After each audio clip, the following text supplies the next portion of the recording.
Seconda corsa, inizia il Tommaso Grassi Award Super Frustino.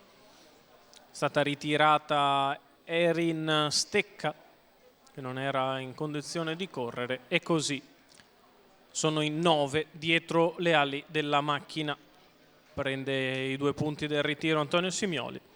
Siamo in partenza l'1 Eric Star, 2 Eiolo, 3 il Gatto Jet, 4 Helios delle Lame, 5 6 Ellen degli Ulivi, 7 Emerson K, 8 Essenza Griff, 9 Exit degli altri, 10 El Mister. La macchina inizia a prendere velocità. Per liberarli si ritrae Helios delle Lame.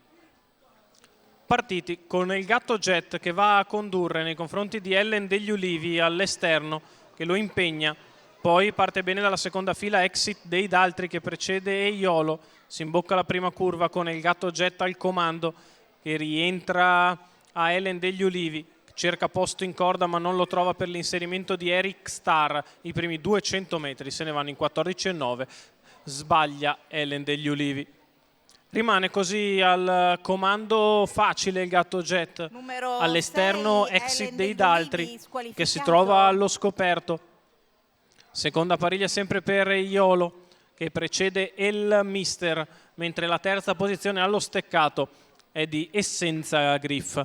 I 400 della testa se ne sono andati in 34 e lungo la curva di sinistra non cambia nulla, con il leader che passa in 46,3 i primi 600 metri di corsa.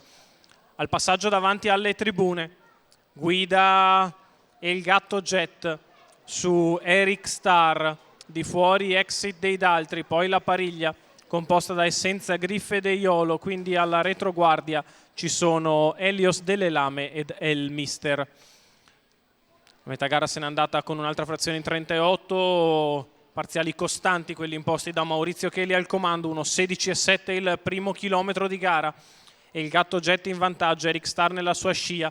Exit dei Daltri che inizia a pagare il percorso esterno, sposta in mezzo alla pista Eiolo e cerca di scavalcarlo a 400 dalla conclusione. È il Gatto Jet che cerca la fuga, 14,7 per la retta opposta alle tribune. Eiolo che si impegna in mezzo alla pista, cerca di andare a impegnare il Gatto Jet. Allo steccato c'è sempre Eric Star, poi Essenza Griff che viene via dalla corda, la retta d'arrivo per il Gatto Jet che è in vantaggio. Eiolo che lo attacca all'esterno, si difende il Gatto Jet al comando nei confronti di Eiolo e di Essenza Griff. E il Gatto Jet che viene a vincere nei confronti di Eiolo che è secondo. Al terzo posto finisce Essenza Griff. 1:15,5 ragguaglio cronometrico, 29,9 a chiudere. Coast to coast e 10 punti per Maurizio Cheli che interpreta il Gatto Jet. Andrea Vitagliano al training, colori di Vincenzo Vitagliano. Facile successo per il figlio di Naglò e il Gatto Jet in percorso di testa. 10 punti per Maurizio Cheli, secondo. A sorpresa finisce Eiolo a precedere Essenza Griff.